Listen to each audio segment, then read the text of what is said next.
I request Dr. Ramesh to speak on residual deviations in restrictive strabismus. Yeah, thank you, Dr. Bave, for this opportunity. I'm happy to be here. Last time I could not attend your instruction course.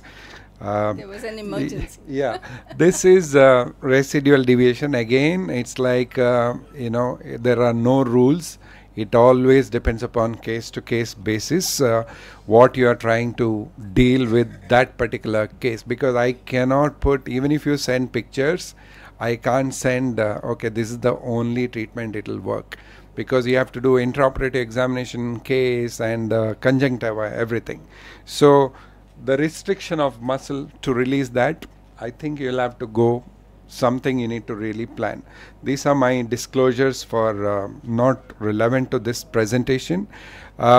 So this restriction, whichever of this muscle, if you want to loosen it, when there is a resurgery or even a primary surgery in a restrictive, lot of muscle changes has already happened. It's not the normal elastic muscle what you are dealing with in a restrictive muscle. For example, I'll talk about resurgery in Duane because what is in a typical practice, how many of us do restrictive strabismus surgery? Because the prevalence of strabismus, which is restrictive, is probably 1 to 4%. If you do 100 committed surgery, out of that 4 or 5 will be restrictive. Out of that, how many will go into repeat surgery? Probably restrictive strabismus, it could be a little bit more.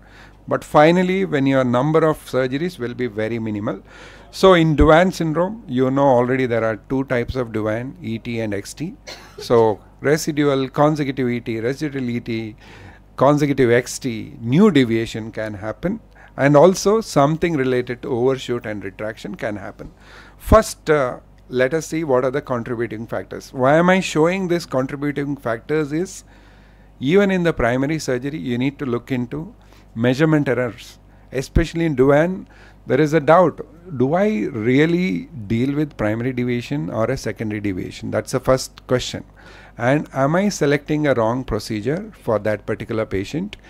Am I missing anything like mechanical or innovational components, sometimes tight medial rectors, or any kind of bands? And sometimes you can have a intraoperative complication. These are all possible. And the incorrect technique and the fixation duress. These are the 5-6 things you need to look at.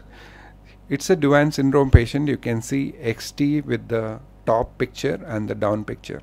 What do you correct in this kind of patient? So if you measure with the prisms in the right eye, the deviation will be different.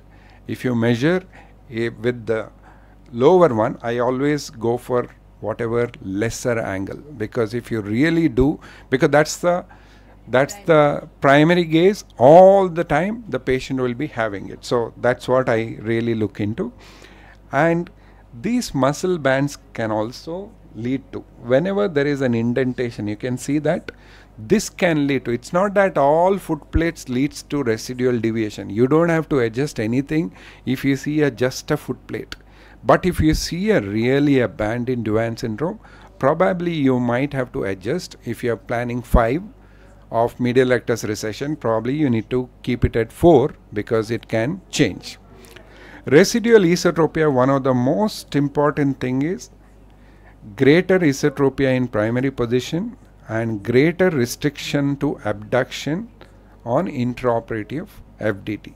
If there is greater FDT that is positive, then the chances of residual ET is more. This is one of the publication what we looked into when Dr. Rosenbaum used to do vertical rectus transposer. I think in 2024 nobody does that because the SRT is more than enough. But if you have to go back and do medial rectus recession, all of these patients, what we figured out is there is more esotropia in the primary position and FDT which was positive. Look at this patient. She has a post-MR recession picture, the top one. You can already see a little bit of, the overshoot. Probably at that stage the Y split was not done. And then you can see the overshoot became better. Still there was esotropia. Why this was not done? The second and third, I have done the surgery. There is always a temptation to do a medial rectus re-recession at the second stage.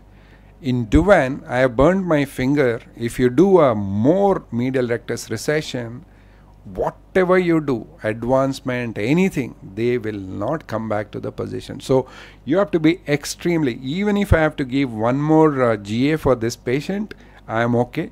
But finally, I did 2 millimeter, really, literally 2 millimeter additional rear recession in this patient, and we could improve our primary position alignment and overshoot. You can see in the last picture when she is right gaze, see, there is a little bit of adduction limitation. So medial rectus is already a powerful muscle, but in Duane it becomes a king. Whatever, if you do little bit over and above what your plan is, you will land up in this problem. This is a bit easy. Somebody has done medial rectus recession of 8 millimeter for a Duane, but somehow patient did not get the correction. And then we have residual esotropia. You can see we tried to do a Foster's augmentation with the SRT. He is okay. You can see the pre and post. To the amount that I have done this almost 5-6 years, you can see after the post-op he did not come.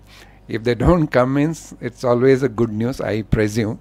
So this is what it is. After this picture I have not seen, but it really improves. Consecutive XT is the most difficult in Duane syndrome to manage. There was a big discussion, I think, in one of the APOS meeting.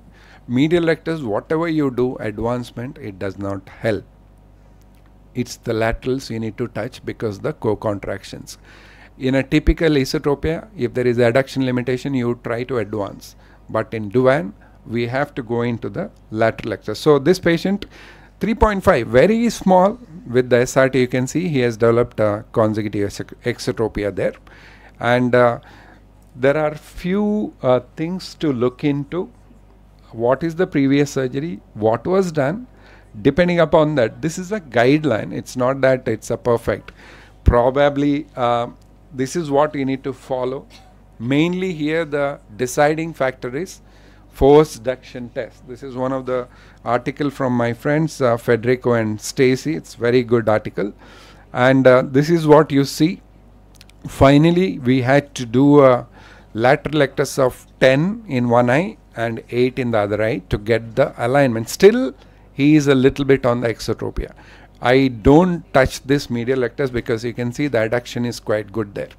And this is again a consecutive esotropia. Status post surgery of lateral rectus, 9 and 8 was done, but he developed consecutive esotropia here. Very, very, very rarely. There was a question after SRT, do they really develop torsion?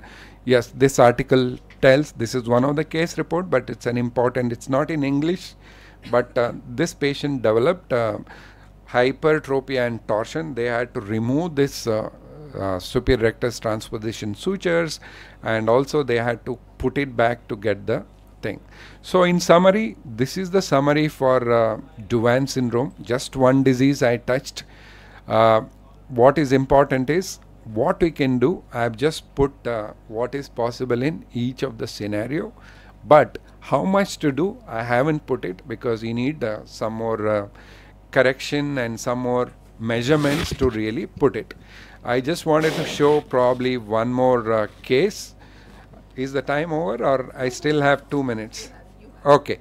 One of the anti-elevation syndrome, you can see patients will have an anti-elevation. You can see this after IO80. You can see with the IO exploration, he got better, but just by releasing.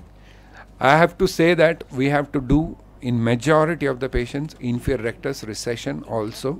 I haven't done it in this particular case. I got away because I could see a lot of fibrosis with the fat and the muscle together. So I haven't done that in this particular patient. Congenital fibrosis of extraocular muscles, when they come, you can see this is his abnormal head posture, very large one. You already know you are giving the success rate for the patient maximum you can correct that abnormal head posture. See, this is what he has, 35 degrees with the chin elevation. You can see this right eye he is trying to fix, and we really did a very large surgery. It's more than 100 prism diopters.